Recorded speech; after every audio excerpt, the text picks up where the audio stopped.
XD.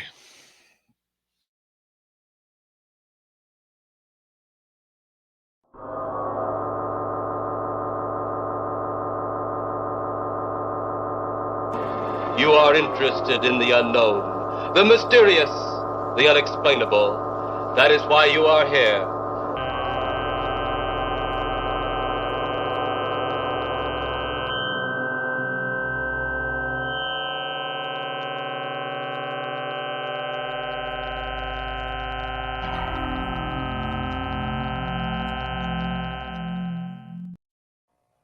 All right, welcome back, Jim Barry.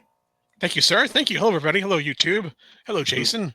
Hello, everybody out there in YouTube land. This is the Code RAD Show. We are back once again to talk about Doctor Who. This week, our choice is classic episode, being from 1989, I think. That is correct. Yeah, should have researched that. It's like the second to last serial, I think, of the classic series. It's anyway. So from the last season, Curse of Fenric.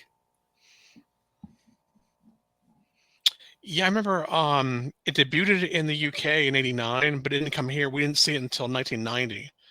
So I remember this particular season coming out in America on NGN and WHYY in Philly.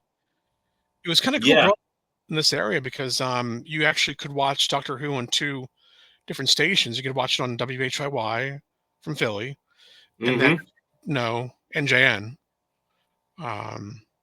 which was very prominent bringing Doctor Who to the States, I believe. So, yeah, they were a leader, and very quick turnaround to bring the Sylvester McCoy episodes over. Too bad it was at a time when enthusiasm for the show was kind of dying out. The BBC had sort of a stick up its butt about the show. I forget her name. There was someone who was like the head of BBC, or it was a woman who had a prominent role at the BBC who really disliked the show. And I mean, I think I saw ratings for all 4 episodes of Curse of Fenric were around 4 million, which I'm thinking is kind of low for a classic episode from the days when there were not a lot of channels on British television. To only be drawing 4 million viewers, I think is a bit on the low side for Doctor Who. Yeah, I think considering when they had Tom Baker, I think they were doing like 10s and 11s, but not no longer the big. Not this time now. Yeah, the show was in decline, and I think most people like Sylvester McCoy, but he just he was not on a level with someone like Tom Baker.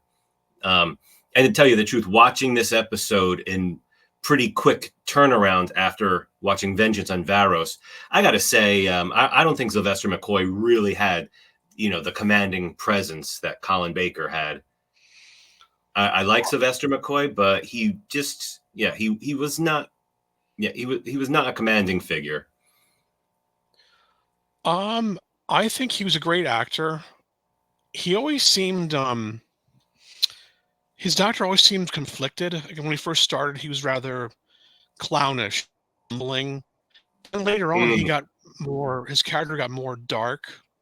Yes. And he became more of a manipulator, like a guy loves setting traps for people, trying to be one step ahead of everybody. And I think that kind of makes it hard for the viewer to kind of establish that sort of emotional connection with the character, because he's clowny and then he's dark. So just, it just gets very, he's just all over the place. So Colin Baker and Sylvester McCoy, I think they're both great actors, but I don't think, for me, the series when was at a low point for me personally.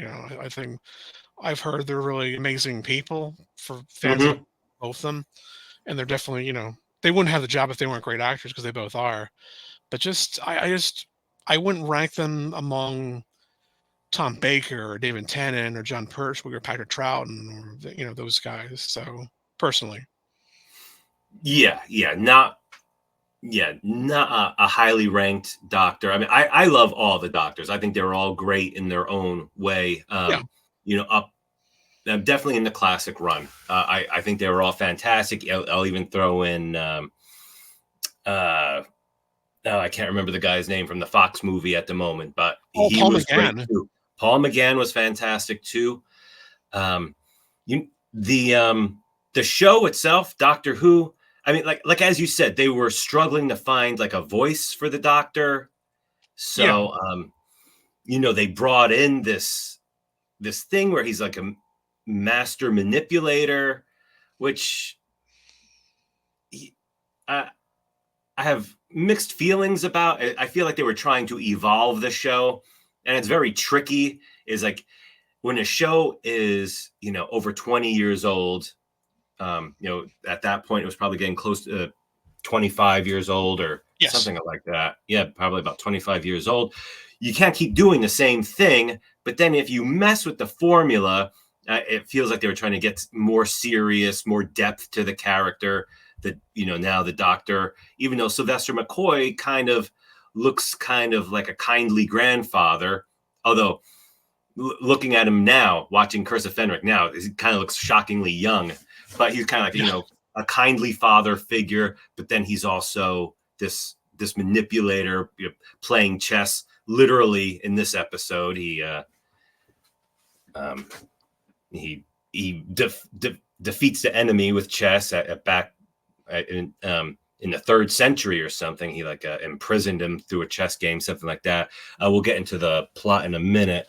But yeah, and from the Doctor, you had, I feel like, a more psychological realism, trying to invest in Ace, trying to make her a conflicted teenager with with more emotions and make her more complex. And I'm not sure how I really felt about that. I mean, here I'll unleash this. I kind of got there's a scene where she gets very emotional with the Doctor. She's very mad at him. She lashes out at him verbally. And I found it to be fairly shrill. And I kind of got this vibe from her. I was able to do without the yelling at the Doctor, shrieking at him about the way of acting. And I kind of got these vibes from that scene. Okay. I learned it by watching you. Parents who use drugs have children who use drugs. All right, that wasn't the smoothest segue ever. That was like the idea. It was like the kid who's angry at the father and teaches him a lesson. Check this out. I'm going to show you how I afforded this car. Get rid of that. But anyway, yeah. So that's the point I'm trying to make. They try to make a dramatic on another level that from what Doctor Who is used to. And to me, it kind of felt just like a family melodrama, and I was not a huge fan of that scene. The commercial is great with the kid with telling the dad that he learned how to do drugs from him. But with God, yes. You all right? I remember watching you. Yes. That's a classic. Yeah.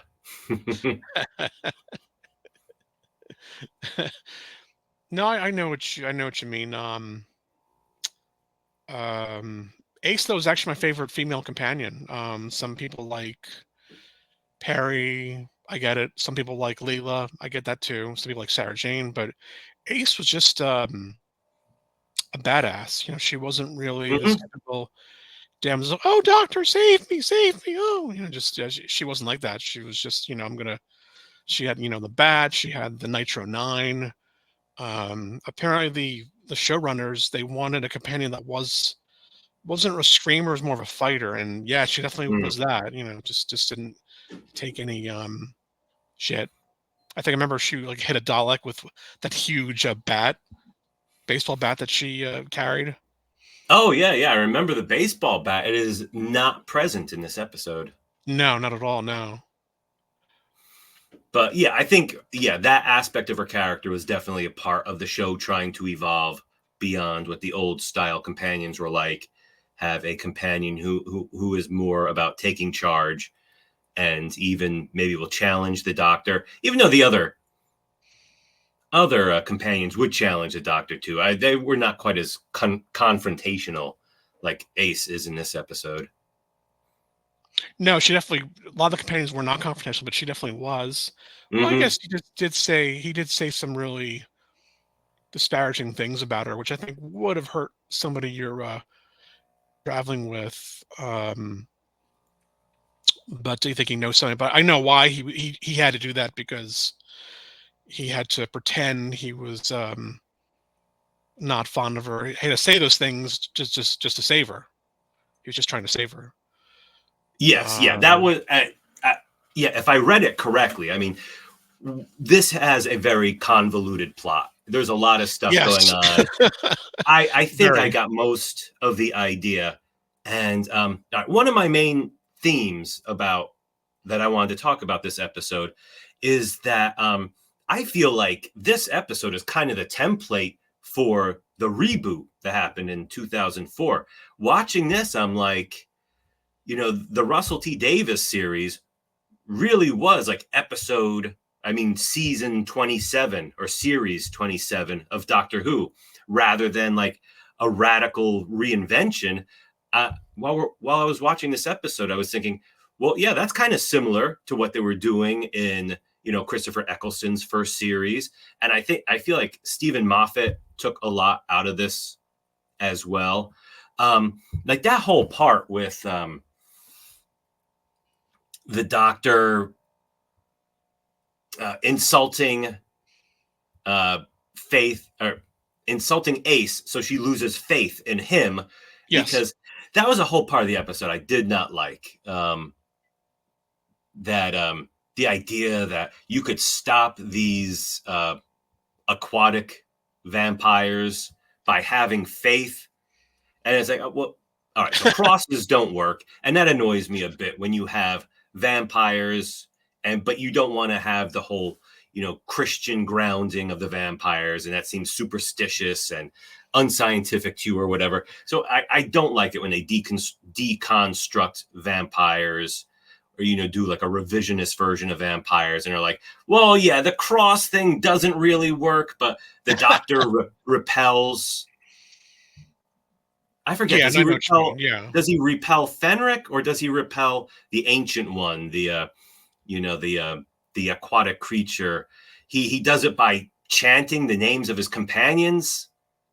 See that part of the episode? I couldn't. He was just going like this. I couldn't hear anything. Right.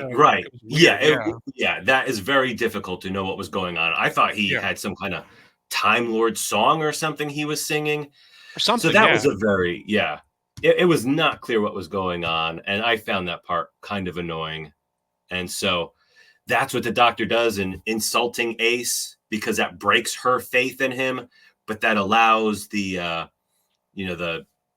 Hemivore to kill Fenric, if I'm remembering correctly, take him into the chamber and break the toxic poison gas cylinder. And already we haven't even really done a proper discussion of the plot, and we're all over the place, but that's kind of how the episode is. This episode is really all over the place. It's you can just kind of watch it on one level because there's cool monsters. And one thing I read that was really interesting is, I guess this is the first Doctor Who episode that ever took place during World War II. That's really surprising. Yeah, I guess it was. Whoops. That is that's kind of surprising. They never did a World War II episode before this one. I don't think so. No, I don't think they. No, this actually was the first. Yeah. So, all right. So instead of me just blurting out different aspects of the episode, you seem to have a proper presentation prepared. Would you like to start that? And sure. Let's see. We can. I think I'll try to bring it up. Sure. Why is it not coming up? Oh, here we go. There we go. Okay. So here we have. Just hang on. Bear with this. This name is a mouthful. So Sylvester McCoy was born, right for this, Percy James Patrick Kent Smith in Oh, wow. 1940. So yeah, that's a mouthful. That is his real full name. Let's see here. Now let's see, just trying to change the slide here. Might have to pause this for a minute because I don't think it's cooperating. All right, let's see. I can pause the recording if necessary. Yeah. We're back. Okay, so here we have very young, who we would become known as Sylvester McCoy, but Percy James Patrick Kent Smith. And unlike his predecessors, he actually was not from England. He was from Scotland. That's right. Home of the Edinburgh, home of Loch Ness, home of some really amazing beers. My favorite beer, actually in particular, Belhaven. Great stuff. So the Scots can really do great beer. So he was born in 1943.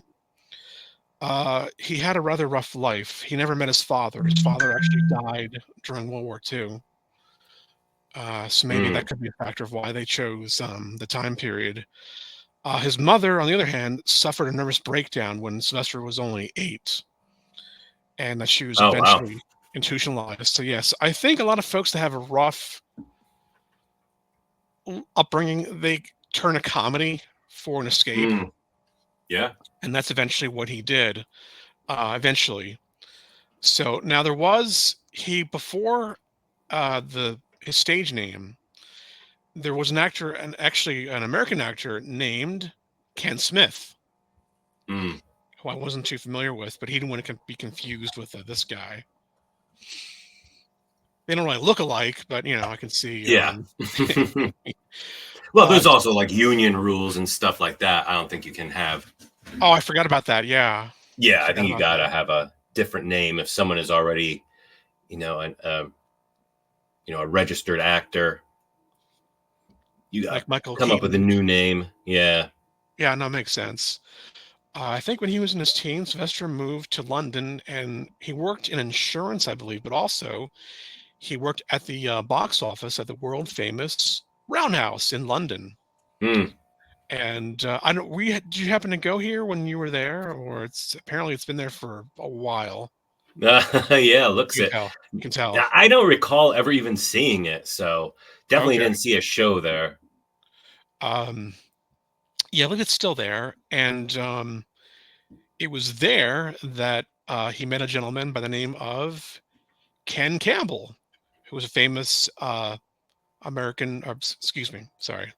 famous British actor who was mostly known for theater, but he discovered Sylvester, and eventually Sylvester became a member of the Ken Campbell Roadshow. It was an experimental troupe of actors, and he played a stuntman by the name of Sylvester McCoy. Just take off the R, Sylvester McCoy. Where he played a stuntman with that name. And when I say stunts, I mean what kind of things he would do. Well, he would put up a fork up his nose for one thing. He would do that. He would stuff in his trousers. He would stuff ferrets in his trousers. Of course.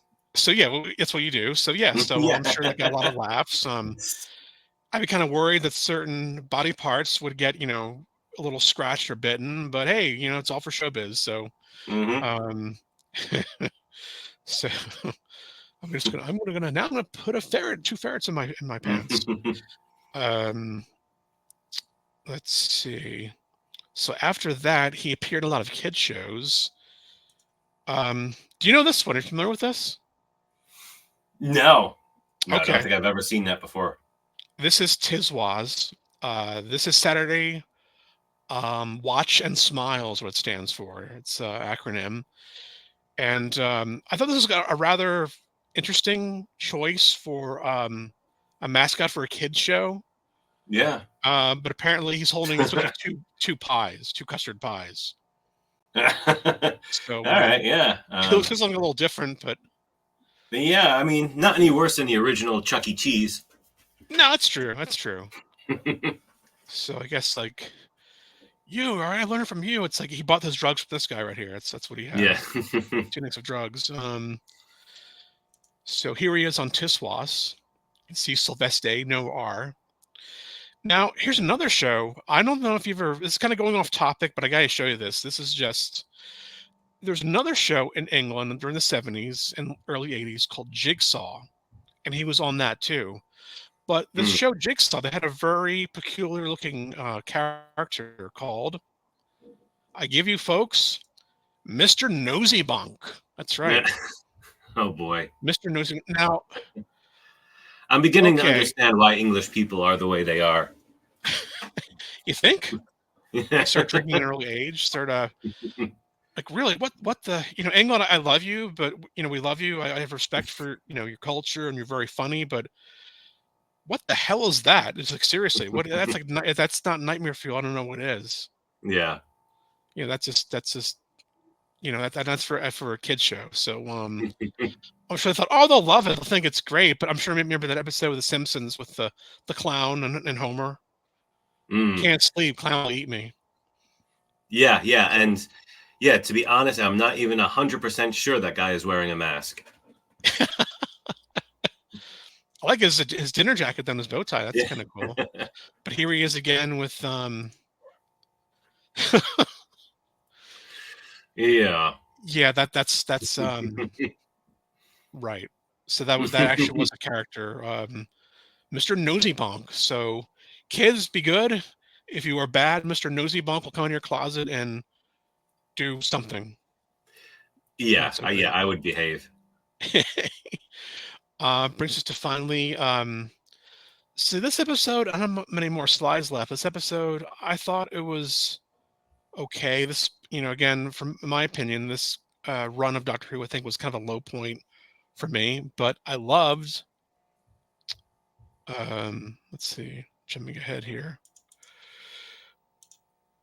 I loved Ace. Ace, again, was just the ultimate badass, not your damsel in distress. And I think we can see that Russian star that guy gave her at the end of episode 4 of the first. Ace is known for, bats, definitely can herself, and also for explosives. Nitro 9 would be nice. Right, yeah, and yeah, there's another thing that continued right into the beginning of the Eccleston era. The Eccleston's way of dealing with the Autons in the first episode, Rose, was he had a bomb to blow them up. That was his whole plan. Blow them up. It's simple. Yeah, he wanted to blow up the Nestine consciousness. If only they But getting back to I was saying before about the Doctor, is that he seemed very 1 minute he can be very clownish, like here you can see a Buster Keaton reference here from Dragonfire, dangling his umbrella, and then he can be very, very dark. So like here you can see he's more serious, very guarded. So yeah, I think that's why I've got mixed feelings about him personally. Yeah. Let's see. Let me just go back to and I'm back. So yeah, this episode, I'm sorry folks if you guys are a fan, but I personally didn't really enjoy it as much as I thought I would. I hadn't seen it for maybe like 30 plus years. But I didn't really like it as much as I thought I would. So yeah, it's definitely not a great episode for me. It's worth watching. There's we've already covered some of this, but quickly, interesting stuff takes place in World War II. There is an analog for Turing, the computer cryptographer from World War II, Alan Turing, who helped who helped with early computers. There's a character who's clearly based on him. If if you're familiar with this stuff at all, the idea of like some great computer that is used to decode enemy transmissions. That's a cool thing. And then using the computer to decode Norse runes. That's cool. The ancient enemy, the ancient evil, Fenric coming back. That's cool. The monsters look super cool. The costumes are, decent. Aquatic vampires, the two girls, it feels very Dracula. They go in and creepy rubber hands with a Viking boat. They come back out. They're vampires. A lot of cool stuff. But there is the whole thing. They have this like father-daughter situation with the doctor and Ace, which I found a little bit annoying. Let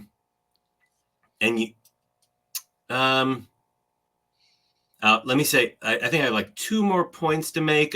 As far as like the way the Russell T Davies era kind of was a continuation of this episode, in my opinion, is like you had part of, I think, trying to make Ace into a deeper character was she hates her mother. Yes. Which I just picked up bits of that from this episode. I don't, really remember, anything deeper about that.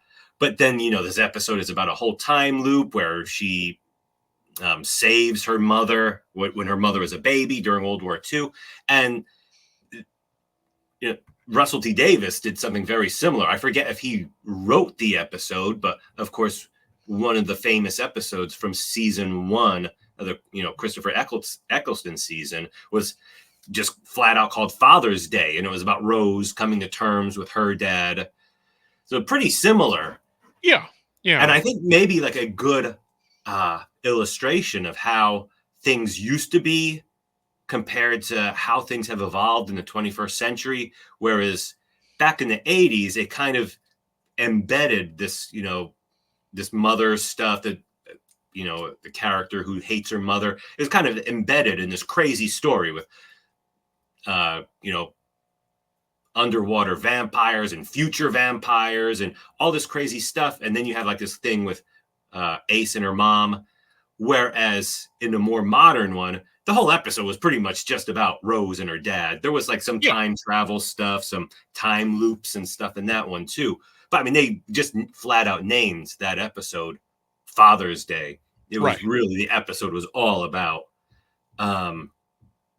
Rose and her dad.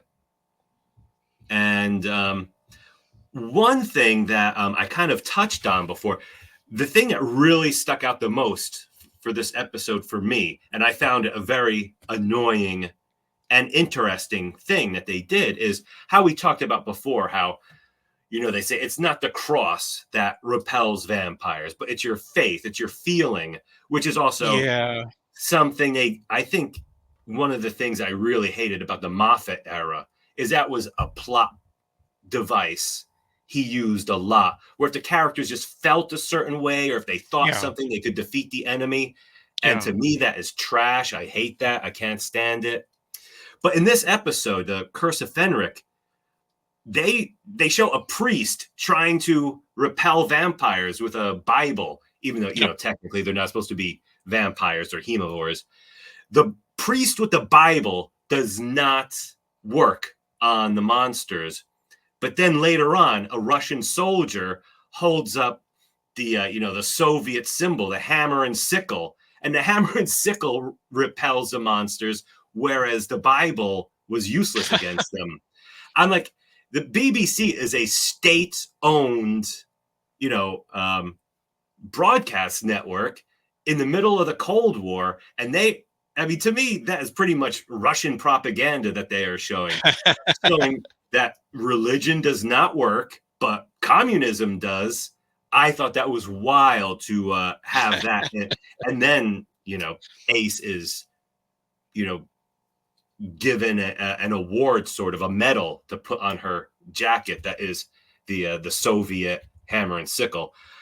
I don't want to get too political here or anything, but just wow, that's quite a statement for the BBC to make in that episode. I never thought of that. No, I thought of that. Okay, that's a very interesting point.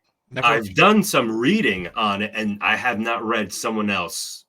No one else seems to have noticed it either. Some people have gotten really deep into this episode and the themes and stuff. And it's like, I've never even read a comment about that. I thought that was pretty, whereas that really stuck out like a sore thumb for me. That's cool. Wow, no, I never even thought about that. Wow, okay. Yeah, I mean, that Yeah, seems like a pretty strong statement. yeah, no, I can't believe I didn't see that. I just like Yeah. I remember they tried to tease something Ace, like a romantic thing with Ace and Captain Sorbin, I think was, but it just doesn't really go anywhere. It just yeah, like I said, it has a lot of cool stuff. Your aquatic vampires, and you got Russian soldiers, World War II, but everything just kind of just it just all falls apart, you know, and just like, it Yeah. kind of like, and when everything kind of just all on the floor, just like, well, you know, just like, yeah, that's And I not guess Ace was like supposed to be scared of water. And the end of the episode, she jumps into the water yeah, and she swims. And it has like a very kind of like a baptism kind of a sense and a rebirth thing where she's jumping into the yeah, water and it feels like she's a new woman. Maybe she's like kind of made peace with her mom. Some symbolic stuff, but yeah, it's just it's like a kitchen sink episode. There's so much stuff thrown in there about yeah, Ace is developing as a person and her family and her relationship with the doctor, and then yeah, all the themes with the doctor and the other doctor in the wheelchair, and then oh yes, cool stuff. Jude, can't remember his name with the J. Yeah, Judton, something like that. Yes, okay. So Kind of felt bad. She's like, he was saying like, shut up to Ace, but it's like I didn't say anything. So yeah, just not a very cantankerous kind of person. yeah. So yeah, so not really, not one of my favorite. Not a. I wouldn't call this one of the personally one of the classics of classic Doctor Who. No, it's a fine episode, and there's like enough traditional stuff in there that it's enjoyable to watch. But at the same time, I think they were trying to be kind of experimental and postmodern and move the show into a new era. And some people love that. There's some people who love that aspects of the Sylvester McCoy era. It doesn't quite work for me. Maybe I'm too much of a traditionalist. Maybe they just didn't have quite as good a writers as they used to who could pull it off. Well, I did read one thing. The guy that image of the Fendolf. Remember that episode? Apparently, this is pretty much a retelling of that. Yeah. The gentleman that wrote that was Ian Briggs. So apparently, he wrote both episodes. Okay. So yeah, I thought that was interesting. Just took the same thing, but just put it in the World War II landscape. So yeah, probably the writing wasn't, strong as it's definitely not, this episode I wouldn't put up there with City of Death or Pyramids of Mars or Carnival of just ones like those. Oh, hell no. It's not. It's definitely not one of the top classic episodes, but yeah, you really picked the cream of the crop. I don't know. Scale of 1 to 10, I'd rate it like 6, maybe 6.5. I'll say 5. I mean, it's not bad, but it's okay, but it could be, passable, but not I wouldn't say a classic personally. So yeah.